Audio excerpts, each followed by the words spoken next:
Hey, how's everybody been? Michigan's finally coming out of some lockdown. I'm getting excited. As you can see, I've been working on the Jeep. Got the front end on it.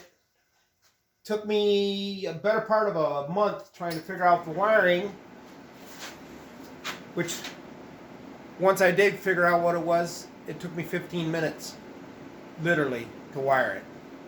Everybody puts out all this information about how you have to strip one wiring harness and put another one together. Nope. I went and talked to the Chrysler dealer, did it the way the mechanics told me to do it. Ended up being 13 wires I had to change or hook up. Used the factory wiring harness that came with the Durango, and just integrated it into the Jeep. Basically 2 plugs is all I had to mess with. It's been a lot of work. The ignition pin, key switch pin was broke, didn't know it. Couldn't get the thing to go into start mode or crank mode. That wouldn't work. The dash lights wouldn't work. It was a bunch of little things that apparently the guy that had it before would just let it go bad and never fixed it. Don't know. Not accusing him of that at all. But I put a new ignition switch in, a new ignition switch pin. It actually goes between the key and the switch itself. It's a real weird looking little thing. But anyhow, changed that. Cleaned a bunch of stuff up. Been, like I say, well, the last time you seen it, there was no front end on it, nothing up here. The computer's all hooked up, hooked the OBD2 to it and checked it. It says everything's talking to everything. There is no gas tank in it yet. I'm gonna mock this thing together like it is now. I'm almost to the point of finishing it, with the mocking part of it. Get it all so everything I know works. And then I'm gonna lift the body back off the frame and take the frame and roll it out, take it down to a friend of mine, and we're going to put brakes on it. I've got Street Track. I can't remember the name of the Street Track. SDT is the name of the track bars that I got for it. I got Cav Fab control arms. Here's one of the front ones. You talk about beefy.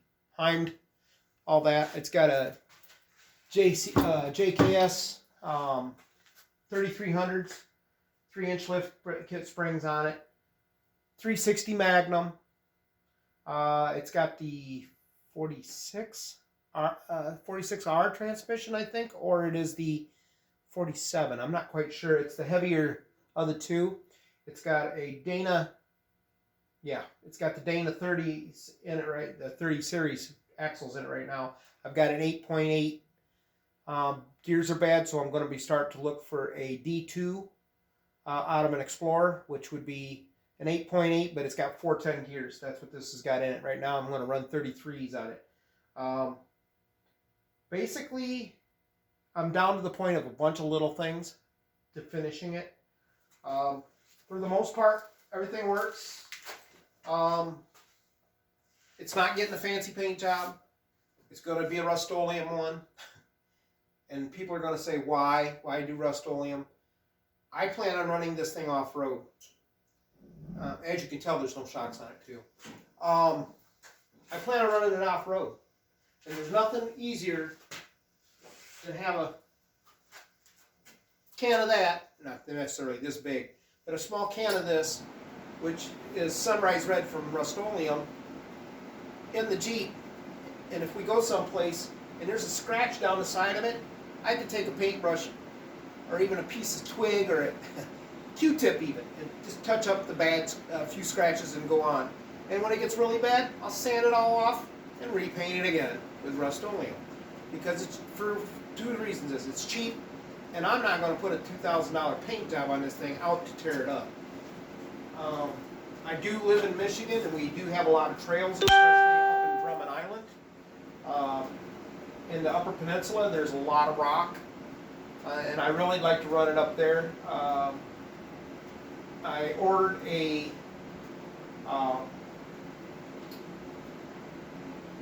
axle truss for the front of it, and I got one from Cora coming for the 8.8 barns for both of them. I'm going to end up building my own battery, not battery. Try it again. Boy, I'm having a hard time with it tonight. I'm going to end up building my own gas tank skid plate, the engine skid plate, transmission skid plate for it. They really don't make anything that I know of for these V8s when you do the V8 swap. Basically, I've got most of the parts to finish it. I'm going to have one drive shaft made, and I got to get the slip yoke eliminator. But being this is a 231 HD, there's only one company in the country that makes an HD, and it's got the 6 planetary transfer case in it. I'm not going to put the regular transfer case slip yoke in it. If it's already heavy duty, it's got the heavier chain and everything, I might as well step up another $100 and get the good heavy duty 31 spline output, or 31 or 32 spline, whatever they said it was. But that way I won't bust it. Then I can run the 1350 instead of 1310s.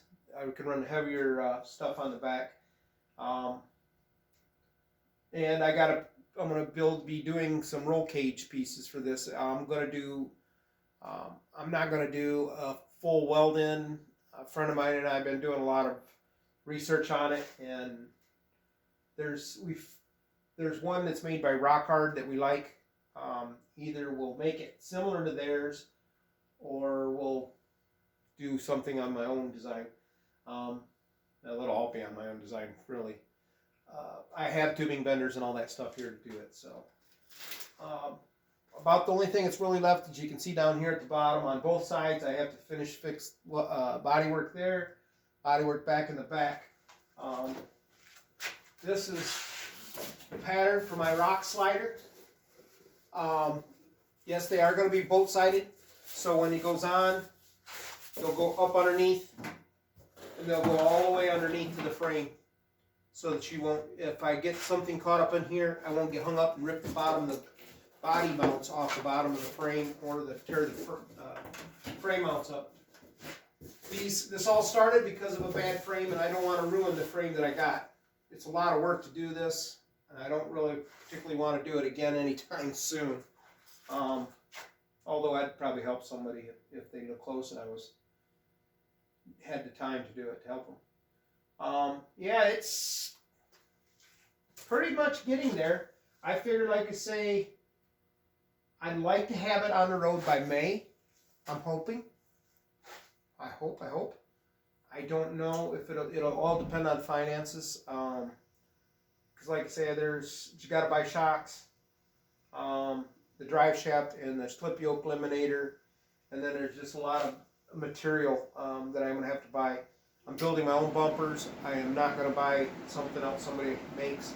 I'm going to build front and rear.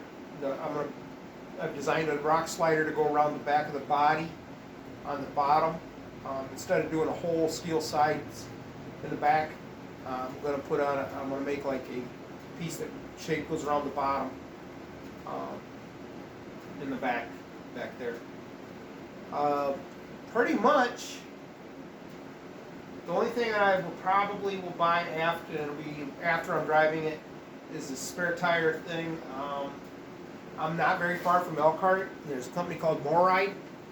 They make a rear door hinge kit. It's heavy duty, so you can mount the spare tire back on there. And a friend of mine's got it, and I really, really like it. So I'm going to talk to someone down there and find out if we can buy directly from them. I'm sure I can't, so we'll have to see if they got somebody locally I can get one from.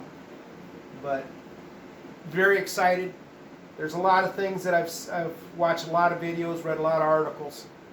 Everybody says that you have to change the power steering pump. You have to do this, you have to do that. As of right now, the only thing that I know of that it was 100% right, and it was in one of the magazine articles that came out, it says that if you run the stock manifolds, you're going to run into a problem with the firewall. To put an inch body lift on it. I think I can get around that by where the floor comes together. It's pinch welded like that. I think I can cut that out, put it like a piece in there to strengthen it back. You won't even notice it on the inside because the pinch weld sticks out about an inch and a quarter, inch and a half on this side of the firewall, and that's where it's hitting. So I'm just going to cut it out, weld it back in with it, and then I'll put like a plate over it so it don't split back open. And then, because this has got brand new floor pans in both sides. It's just a lot of things like that that's done to it. When I bought it, it had 121,000 miles. The only thing that happened is when I put the computer out of the Durango had 230,000 miles or 229,000 miles on it. So now I turn the key on and it goes to 229,000 miles. Oh well, so be it. It's not the original Jeep as it was anyhow. Thank goodness. It's a little 4-cylinder anemic little thing. I'm sort of excited. This is the longest one of the videos I've done in a long time. I don't do a lot of hands-on video because I know guys that have, and they get tired of the negativity out there. And I really don't care. I've got big shoulders, as you can tell. And if they don't like it, so be it. But I've got so much going on, and I'm the kind of person that wants to get the stuff done. I don't want to spend 3 hours setting up a camera, putting something together, taking it back apart so I can put it back together on camera, like a lot of these guys do. It makes for good videos for you guys. But, I mean, actually, I watched a video today where a guy was painting his boat. I started watching it, I was sitting there going, what in the world am I watching that for? I won't do that to you guys. I will try and start showing some of the mock-up pieces like I just showed you with that cardboard. When I start getting to the bumper, I'll probably show you in steps of what I'm doing.